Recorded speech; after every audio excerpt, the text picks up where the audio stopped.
Students, welcome to simple solution centre. Simple solution centre में आपका स्वागत है। आइए हम लोग एक क्लास 10th के मैथमेटिक्स की सीरीज चला रहे हैं जिसमें एक्सरसाइज 1.1 को लेकर के चल रहे हैं और यह रियल नंबर का चैप्टर है। तो रियल नंबर से जुड़ा हुआ एक एक प्रश्न का सॉल्यूशन आपको देखने के लिए मिलेगा। केवल आप हमारे यूट्यूब चैनल के साथ बने रहिए और हमारे चैनल को सब्सक्राइब कर दीजिए, बेल आइकन को दबा दीजिए।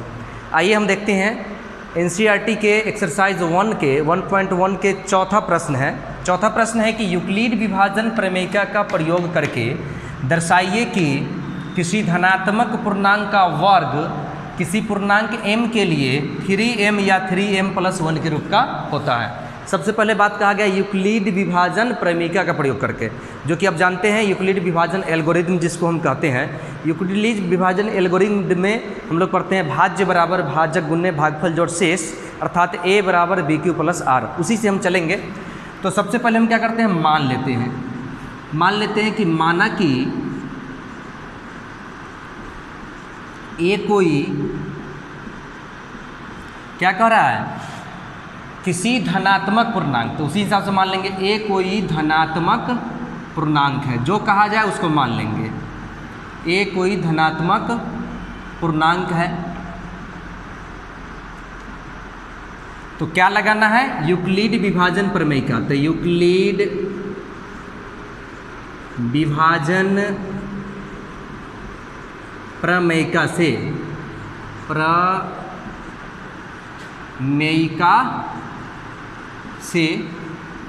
जब a कोई पूर्णांक है तो a टूट जाएगा a बराबर bq+r में।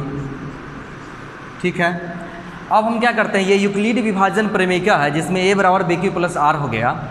हमें क्या देखना है, हमें देखना है कि लाना क्या है। तो 3m या 3m+1 के रूप का लाना है।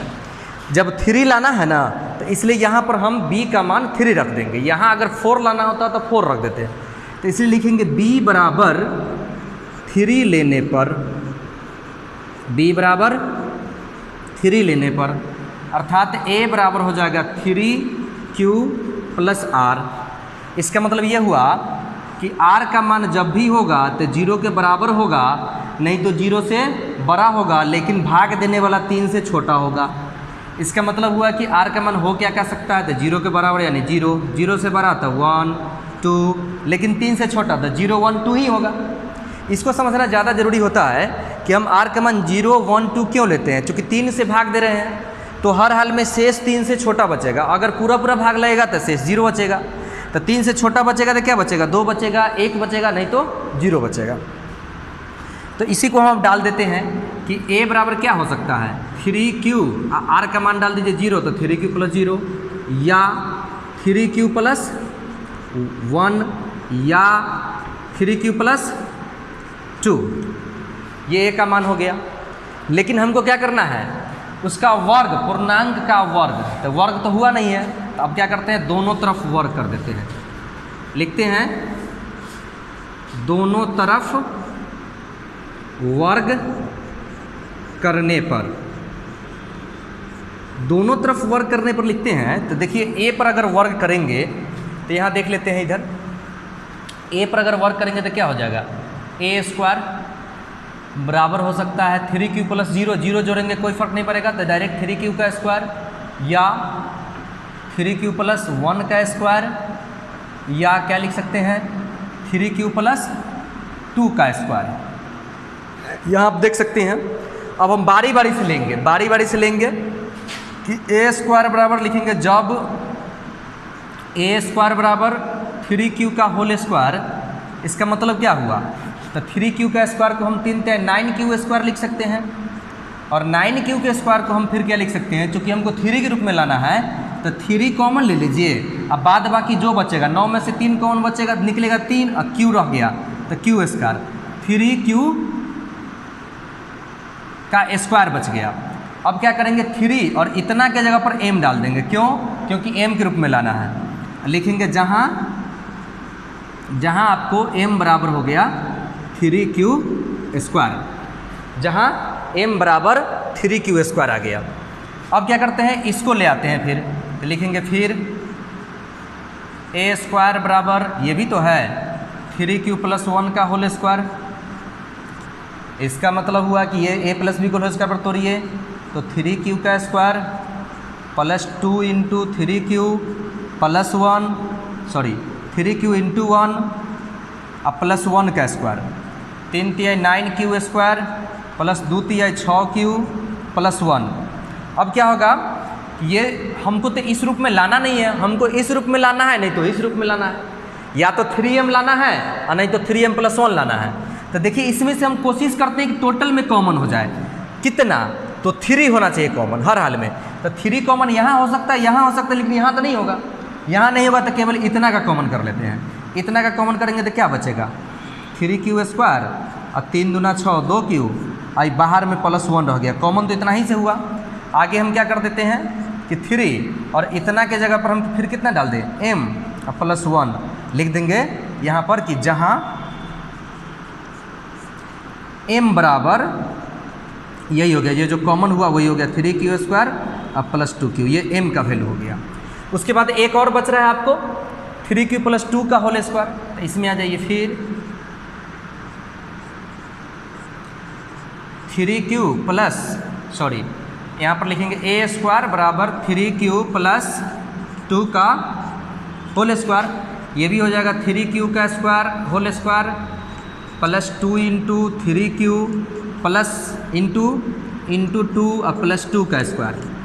3 तिहाई 9q स्क्वायर हो जाएगा ये, प्लस 2 तिहाई 6 दूना 12q और प्लस 2 दूना 4।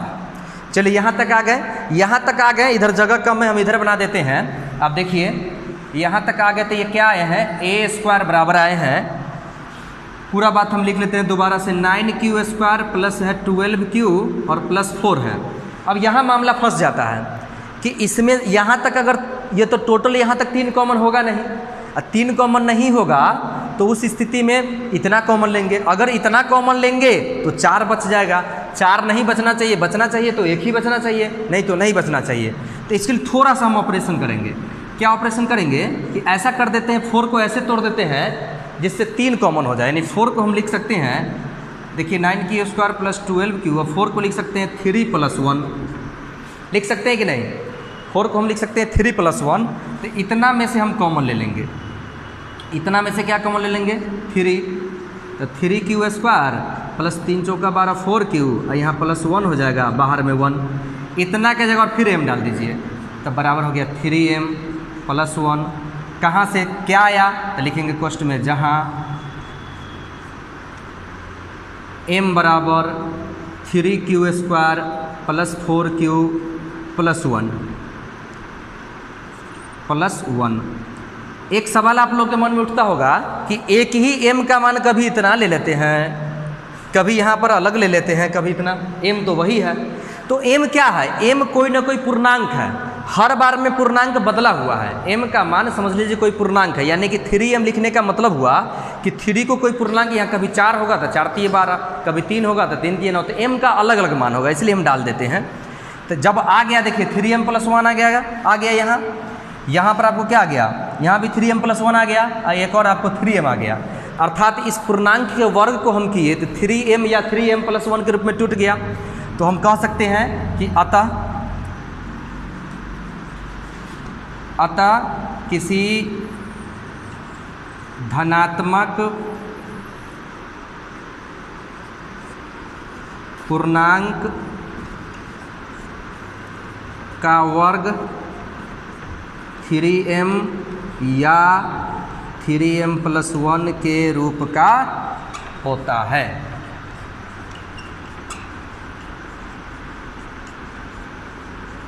इसको आप सीरियल वाइज उतार लीजिएगा। पहले यहाँ से यहाँ तक हम लिखे हैं वो यह उतार लेना है, फिर इसको लिख लेना है, फिर इसको लिख लेना है। और यह क्वेश्चन भी एग्जामिनेशन में अक्सर पूछे जाते हैं, चाहे वह CBSE बोर्ड हो या फिर बिहार बोर्ड हो। 5 नंबर में यह प्रश्न पूछे जाते हैं। आप इसको बार बार प्रैक्टिस कीजिए, ज़रूर हो जाएगा। घर बैठ के तैयारी करते रहिए। जय हिंद।